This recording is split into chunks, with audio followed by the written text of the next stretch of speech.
Hi there, Falcons. Welcome to another week of blended learning. So, for the week,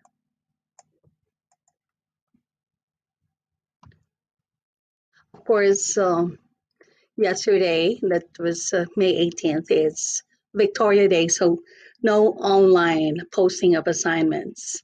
But in any case, today there would be a short DI or direct instruction on physical versus chemical change. And then there's the experiment which needed to be turned in by the end of the week. So, what do you have on your end? In Google Classroom, so this is now what's open. Part 3 on physical and chemical changes. So it says here, listen to a DI on lesson 2. I'm going to do that shortly so that you can properly do the experiment. So this is the thing that needed to be turned in by the end of the week.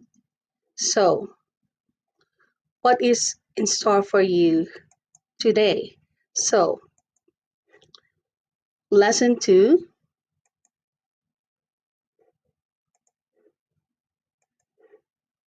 it's all about physical and chemical changes. So remember that matter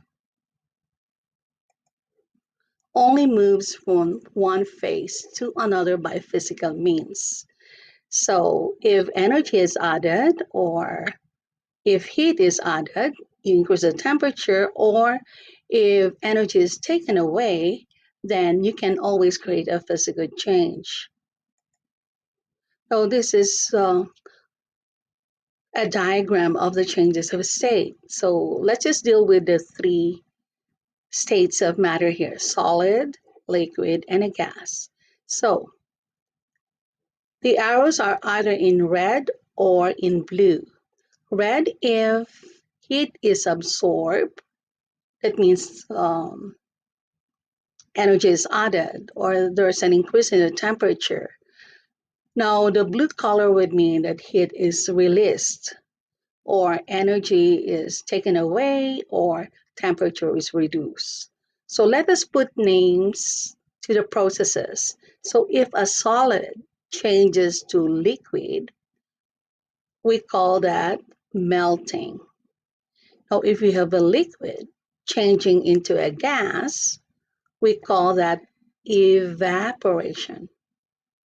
And if you have a gas changing to solid, we call that,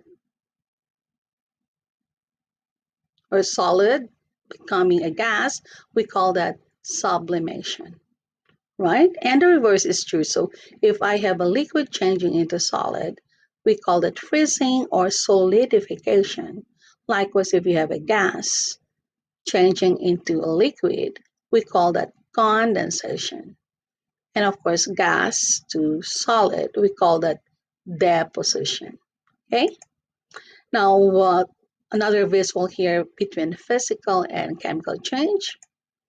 Now, this was mentioned last time. Remember physical versus chemical change? This was mentioned in passing. So you saw me tearing a piece of paper. Clearly, that's an example of a physical change, or any cooking or burning for that matter always would be a chemical change. So that's the short DI. Now, this is what you see in Google Classroom. The moment you would be,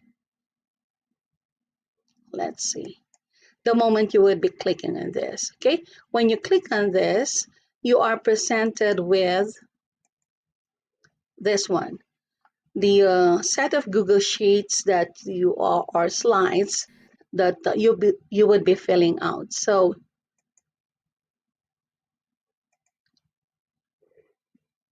you have here the link that needed to be viewed before you can answer the first slide.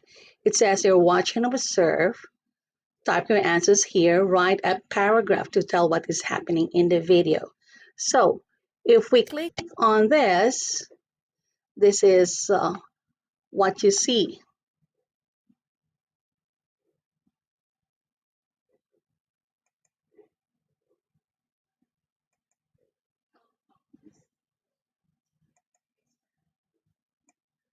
Check out today's supplies and materials.